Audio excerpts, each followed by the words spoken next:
नमस्ते, मेरा नाम है आस्था और आप देख रहे हैं पार्लियामेंट स्ट्रीट, जिसमें हम आपको बताएंगे कि आज संसद में दिन भर क्या क्या हुआ। संसद के बजट सत्र के दूसरे चरण की शुरुआत 10 मार्च को हुई थी। पहले हफ्ते में सदनों में 3 लैंग्वेज पॉलिसी, वोटर लिस्ट आदि के मुद्दों पर खूब हंगामा देखने को मिला।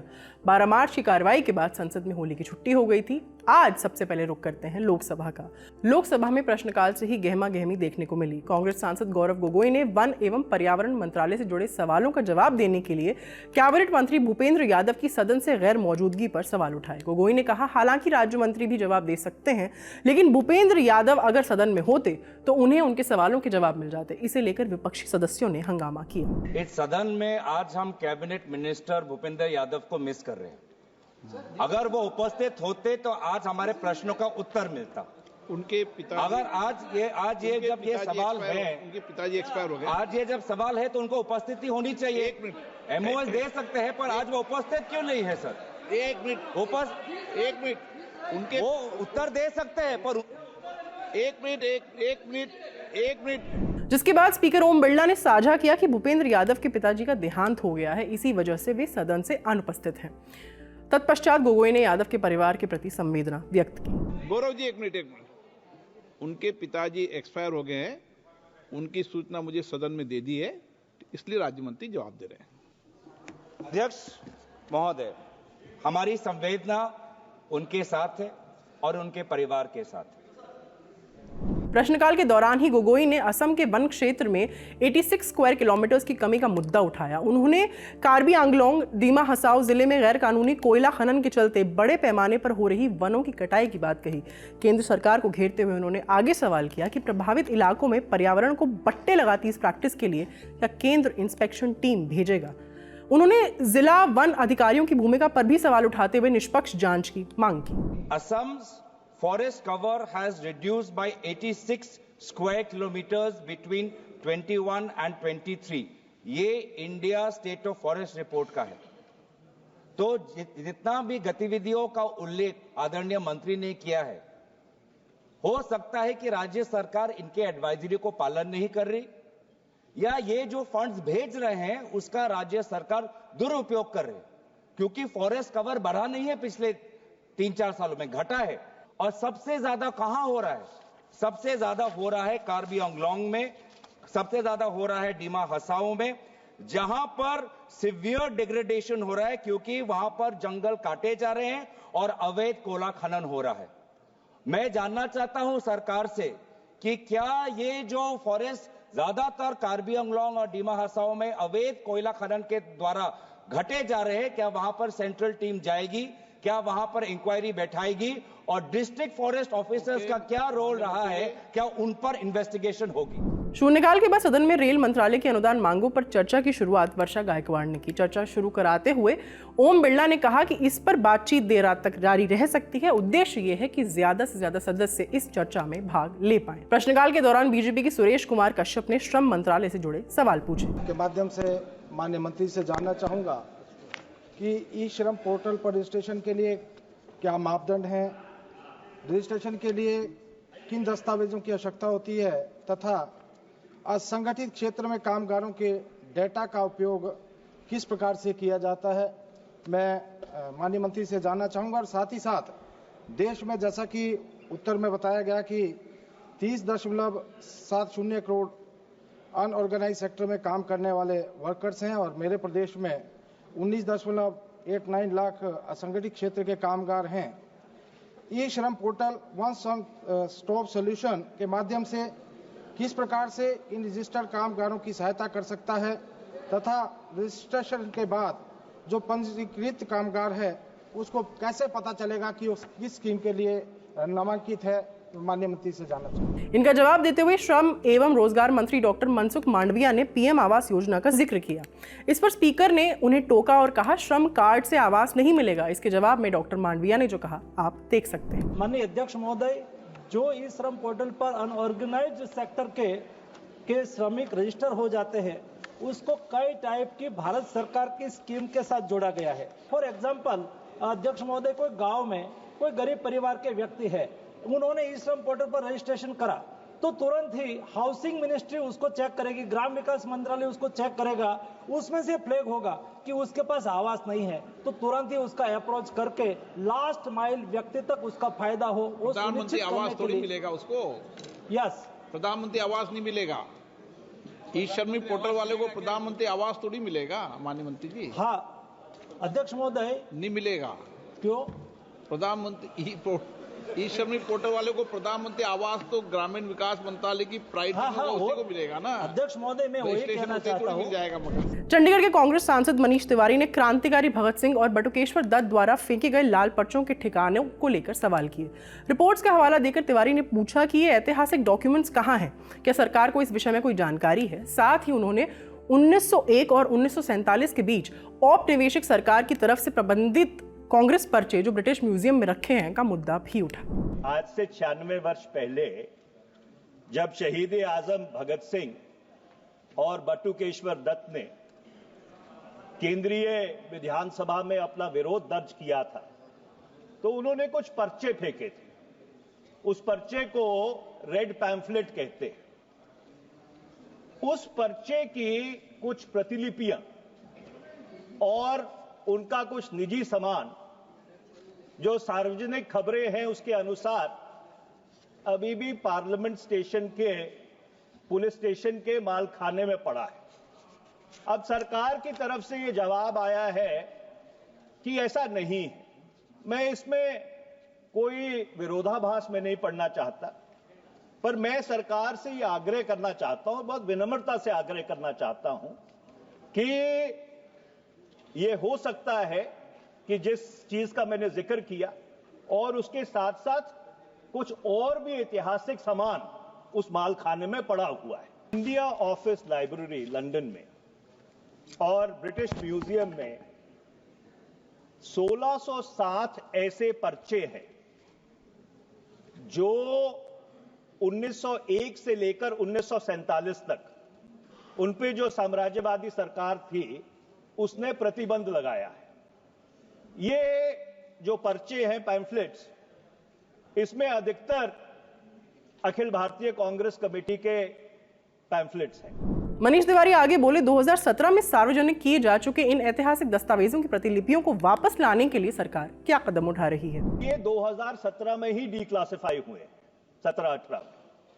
मैं सरकार से ये जानना चाहता हूं कि क्या सरकार को इन पैम्फलेट्स के बारे में जानकारी है, और दूसरा, इनकी जो प्रतिलिपियां हैं उनको वापस लाने के लिए सरकार की तरफ से कोई पहल की जाएगी। बीजेपी सांसद संबित पात्रा ने जगन्नाथ यात्रा को यूनेस्को वर्ल्ड हेरिटेज लिस्ट में शामिल किए जाने का मुद्दा उठाया। इसके जवाब में संस्कृति मंत्री गजेंद्र सिंह शेखावत ने इस साल की लिस्ट में 6 नाम भेजे जाने की जानकारी दी और पात्रा के दिए सुझाव का भी स्वागत किया।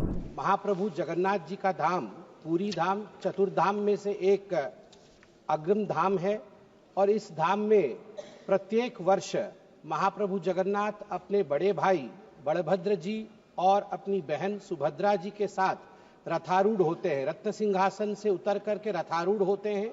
मेरा निवेदन है माननीय मंत्री जी से कि इतने बड़े परंपरा को list of intangible cultural heritage of humanity by UNESCO में इसको जोड़ा जाए।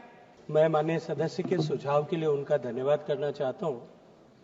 निश्चित रूप से जगन्नाथपुरी धाम हम सब भारतीयों के लिए एक आस्था का विषय है। माननीय प्रधानमंत्री जी के नेतृत्व में जिस तरह से जगन्नाथपुरी धाम का जो है कॉरिडोर बना है, उसके बाद में वहां यात्रियों की सुविधाओं में भी निश्चित रूप से विस्तार हुआ है। जगन्नाथ यात्रा को, रथ यात्रा को वर्ल्ड हेरिटेज की इंटेंजिबल एसेट्स की लिस्ट में लिया जाए, इस प्रस्ताव का मैं माननीय सदस्य के सुझाव का स्वागत करता हूं। लेकिन मैं सदन के संज्ञान के लिए अभी आपके माध्यम से निवेदन करना चाहता हूं। माननीय प्रधानमंत्री नरेंद्र मोदी जी के 2014 से प्रधानमंत्री बनने के बाद में देश में 13 ऐसे हमारी स्थापत्य कला को लेकर के हमारे ऐसे मॉन्यूमेंट्स और हमारे टेंजिबल इंटेंजिबल एसेट्स को वर्ल्ड हेरिटेज कमेटी की सूची में सम्मिलित करवाया गया है। चलिए अब रुख करते हैं अपर हाउस यानी राज्यसभा का। सभापति धनखड़ स्वास्थ्य लाभ के बाद आज सदन में पहली बार आसन पे थे। उन्होंने सोनिया गांधी, ममता बनर्जी सहित कई नेताओं के फोन कर उनके कुशल होने की जानकारी लेने की बात कही। Honorable members, I am greatly touched and concern was expressed that contributed to my speedy recovery. The leader of the House, the leader of the opposition were the first ones to get in touch with my family. Srimati Sonia Gandhi got in touch with my wife, as did the Chief Minister of several states, including West Bengal. That was enlightenment to me that when it comes to a situation, how our hearts are connected. साथ ही उन्होंने मुस्कुराते हुए किस्सा भी साझा किया जब Derek O'Brien ने उन्हें डांट दिया था। धनखड़ ने बताया जब वे अस्वस्थ थे, इस बीच डेरेक का बर्थडे था। बर्थडे की बधाई देने के लिए जब धनखड़ ने उन्हें फोन किया तो जवाब में डेरेक ने उन्हें कहा, shut up and take rest. Derek O'Brien, irrepressible as usual. When I called him on his birthday, during this period, he said, shut up, take rest. NCP SP की सांसद फौजिया खान ने रेलवे व्यवस्था पर सवाल उठाए। उन्होंने कहा कि यात्रियों से जुड़ा बजट और मेंटेनेंस घटा दिया गया है। खान बोली, बहुत से छात्रों को रिजर्वेशन नहीं मिल पाता क्योंकि हॉल टिकट देर से मिलता है, सो स्टूडेंट्स के लिए विद्यार्थी रथ चलाने की मांग उन्होंने रखी। किसानों के लिए कोल्ड सप्लाई चेन्स के कोचेस लगाइए सर, विद्यार्थियों के लिए विद्यार्थी रथ लगाइए। करोड़ों विद्यार्थी गांवों से शहरों तक एग्जाम देने को आते हैं सर, उनको रिजर्वेशन नहीं मिलता है क्योंकि हॉल टिकट देर से मिलता है। उनको कोचेस से उतार दिया जाता है। नीट एग्जाम्स, दूसरे रिक्रूटमेंट एग्जाम्स, अगर उनका रिजर्व कोचेस है तो उसमें उन्हीं को बिठाना चाहिए। ये नहीं कि वेटिंग लिस्ट जो है वो चल रही है जो है वैसे ही। सांसद ने महाराष्ट्र में लागू की गई लाड़की बहन योजना का हवाला देते हुए कहा कि बहनें खुश हो गईं, अब भाइयों को भी खुश किया जाना चाहिए। उन्होंने इस बात पर भी दबाव डाला कि प्रथम श्रेणी के डब्बे जिनमें सांसद स्वयं सफर करते हैं उनमें भी दुर्गंध आती है, तो सामान्य जनरल डिब्बों का क्या ही हाल होगा। परभनी, नांदेड़, बीड़, लातूर, उस्मानाबाद के जो हम सांसद हैं, ये फर्स्ट एसी में प्रवास करते हैं। उनसे पूछिए ये सांसदों से कि टॉयलेट्स का हाल क्या है। दुर्गंध, टॉयलेट्स में खड़ा हुआ पानी है या और कुछ है पता नहीं सर। फटे पर्दे, चूहे, कॉकरोचेस और क्या क्या। ऐसे फर्स्ट क्लास में हम प्रवास करते हैं तो जनरल क्लास का तो हम कल्पना भी नहीं कर सकते हैं सर। कि महाराष्ट्र में आपने लाड़की बहन योजना लाई, बहनें खुश हो गई। अब जरा भाइयों को भी खुश कर दीजिए, लाड़के भाइयों को जरा टिकट सस्ता करके, इतना मैं विनंती करती हूँ मंत्री महोदय से। रेल मंत्री अश्विनी वैष्णव ने राज्यसभा में रेल मंत्रालय के अनुदान मांगों पर हुई चर्चा के जवाब दिए। उन्होंने कहा, हमारे लिए ये गौरव की बात है कि इस साल माल ढुलाई के लिहाज से भारत चीन और अमेरिका के बाद तीसरे नंबर पर रहा, जिससे जुड़े आंकड़े भी रेल मंत्री ने साझा किए। 31 मार्च को जो ये वर्ष कंप्लीट हो रहा है, इसमें भारतीय रेलवे वर्ल्ड के टॉप 3 देश में शामिल होगा। कार्गो की कैरिंग 1.6 बिलियन टन इस साल का कार्गो कैरी होगा। यूएस का भी करीब 1.6 बिलियन है और चाइना का करीब इससे ज्यादा है। तो चाइना, यूएस और इंडिया, ये 3 देश टॉप 10 में इस बार शामिल हो रहे हैं। उन्होंने आगे बताया, मेड इन बिहार कोच दुनिया में जाएगा क्योंकि मढ़ौरा बिहार की रेल फैक्ट्री में बने वैगन्स इस साल से एक्सपोर्ट होने लग जाएंगे। रेल फ्रैक्चर्स में भी गिरावट का दावा करते हुए उन्होंने स्टाफ ट्रेनिंग पर फोकस की बात भी साझा की। माननीय अध्यक्ष जी, बहुत नजदीक फ्यूचर में बिहार में जिस फैक्ट्री को माननीय श्री लालू यादव जी ने अनाउंस किया था, सिर्फ काम नहीं किया, उसके बाद में माननीय मोदी जी जब 2014 में जिम्मेदारी ली तब उन्होंने उस फैक्ट्री पे काम चालू किया। बिहार में मढ़ौरा में, सारण जिले में इस फैक्ट्री से बने हुए लोको करीब 100 से ज्यादा बहुत जल्दी उसका एक्सपोर्ट चालू होने वाला है। मेड इन बिहार लोकोमोटिव्स दुनिया में जाएंगे। अश्विनी वैष्णव ने विपक्ष पर तंज कसते हुए कहा कि फुट मसाजर पर गलत नैरेटिव सेट करने की कोशिश न की जाए। दरअसल आरएसएस फंड से फुट मसाजर लगाए जाने पर सवाल उठे थे, जिनके जवाब में रेल मंत्री बोले कि ये मसाजर्स जो हैं लोको पायलट्स के लिए लगाए गए हैं जो घंटों कठिन परिस्थितियों में ड्यूटी करते हैं। माननीय सांसद ने एक बहुत ही छोटी बात उठाई थी, ऐसा नहीं कहना चाहिए था उन्हें, फिर भी उन्होंने कहा, लेकिन मैं फिर भी उसका जवाब देना चाहूंगा कि RRSK के फंड्स का आपने कहा कि फुट मसाजर जो रेलवे के लोको पायलट्स होते हैं सभापति महोदय, उनकी वर्किंग कंडीशंस बड़ी डिफिकल्ट होती है, जो 10-10, 11-11 घंटे खड़े रहते हैं, उनके उपयोग के लिए लोको पायलट्स के रेस्ट रूम्स में, लोको पायलट के रनिंग रूम्स में, वहां पर फुट मसाजर लोको पायलट्स के लिए है। RRSK के फंड्स का उपयोग बहुत अच्छी तरह से किया गया है। आप इसका गलत एक नैरेटिव बनाने की कोशिश मत करिए, ये मेरा रिक्वेस्ट है। उन्होंने आगे कहा कि जनरल कोच का पहला रेशो 2/3 लगभग 67% नॉन AC के लिए और 1/3 AC कोचेस के लिए था, जिसे बढ़ाकर 70 और 30% कर दिया गया है। हाउस और इस हाउस के बाहर भी कई बार ट्राई करते हैं कि जनरल कोच कम हो गए। मैं आपको बहुत एकदम क्लैरिटी के साथ कहना चाहूंगा, पहले लगातार जनरल कोच यानी नॉन AC और AC कोच का एक प्रोपोर्शन रहता था 2/3 1/3, 2/3 1/3 का एक प्रोपोर्शन रहता था, 2/3 नॉन AC 1/3 AC। वो प्रोपोर्शन अब बढ़कर 70-30 हो गया है। रेल मंत्री वैष्णव ने दिल्ली स्टेशन पर हुई भगदड़ की घटना का जिक्र करते हुए उसे दुर्भाग्यपूर्ण बताया। वे आगे बोले, इस घटना के बाद देश भर में 16 स्टेशन मार्क किए गए हैं जहां सीजनल भीड़ आती है। इन स्टेशन पर परमानेंट इंतजाम किए जाएंगे।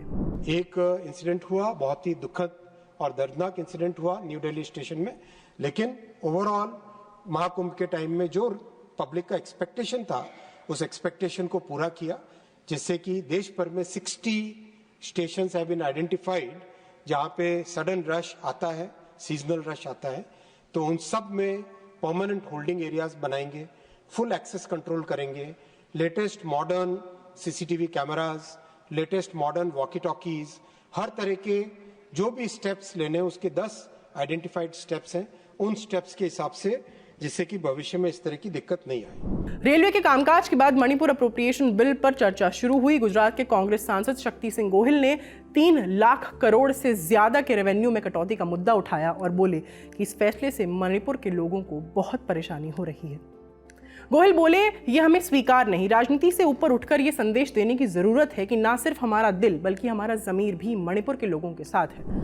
आपको इस बात से इस सरकार को चिंता होनी चाहिए कि जब स्टेट की इनकम आपके बजट से रिवाइज बजट में इतनी कम हुई, इसका मतलब यह है कि वहां पे लोगों को बहुत बड़ी दिक्कत है और हम इसको स्वीकार नहीं कर रहे हैं। जरूर ये कहूंगा, शांत रहे, कि हमें दलगत राजनीति से ऊपर उठना होगा, हमारे पॉलिटिकल इंटरेस्ट को छोड़ के नेशनल इंटरेस्ट को ऊपर रखना होगा। अगर देश एक ना रहा, अगर देश के अंदर हर कोने पे हम ये मैसेज नहीं दे पाएंगे कि सिर्फ जमीन नहीं, यहाँ के लोगों का जमीर भी हमारे साथ है और हमारा जमीर भी उनके साथ है, हमारा दिल भी वहां है, ये देश एक नहीं रह सकता है। वे आगे बोले कि जब मणिपुर पर बाकी देशों की संसद में चर्चा हो सकती है तो हमारे यहाँ क्यों नहीं?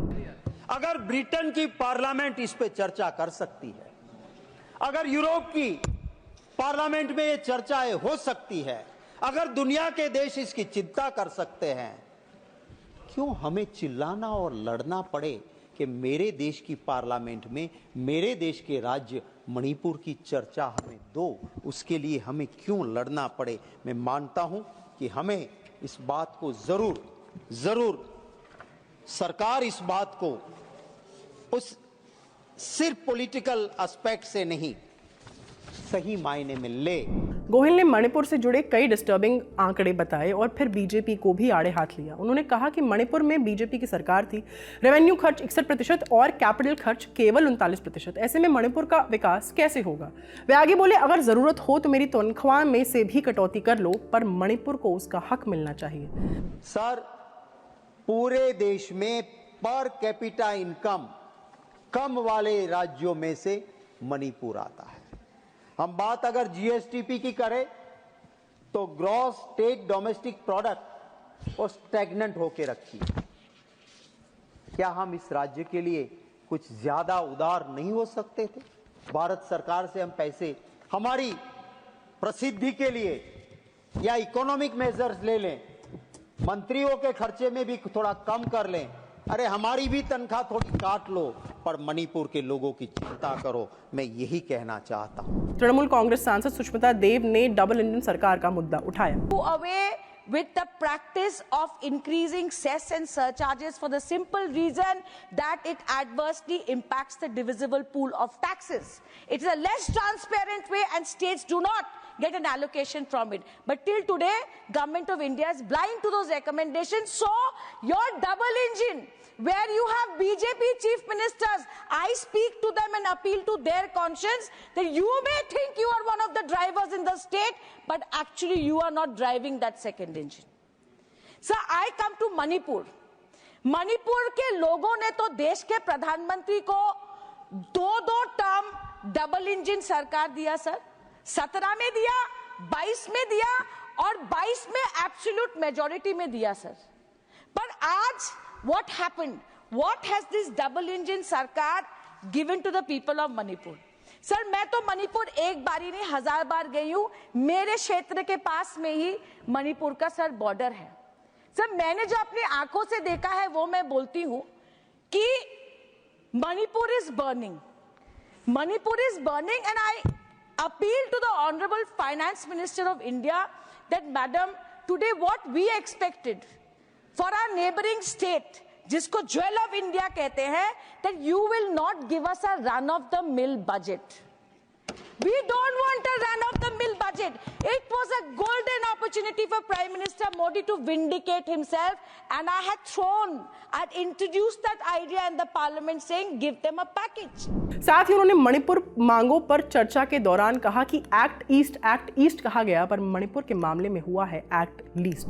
सर आप रोड बनाइए, हम स्वागत करते हैं, सड़कों का हम स्वागत करते हैं, रेलवे लाइन बनाइए madam, we want that, but I want to ask you, जो लोग सीना ठोक के एक्ट ईस्ट कहते थे, मणिपुर के मामले में तो हो गया एक्ट लीस्ट हो गया।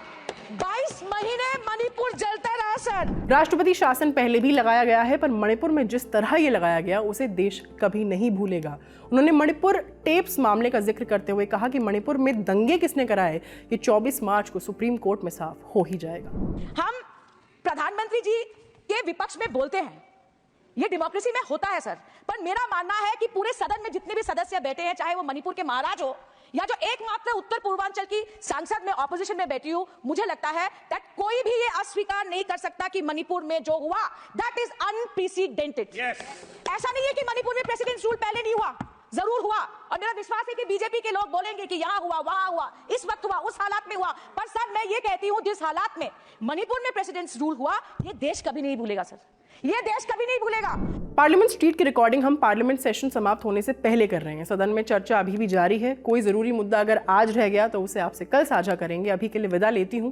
अपना समय देने के लिए आपका धन्यवाद। कैमरा के पीछे अभिषेक, बने रहिए खबरगाहों के साथ। शुक्रिया।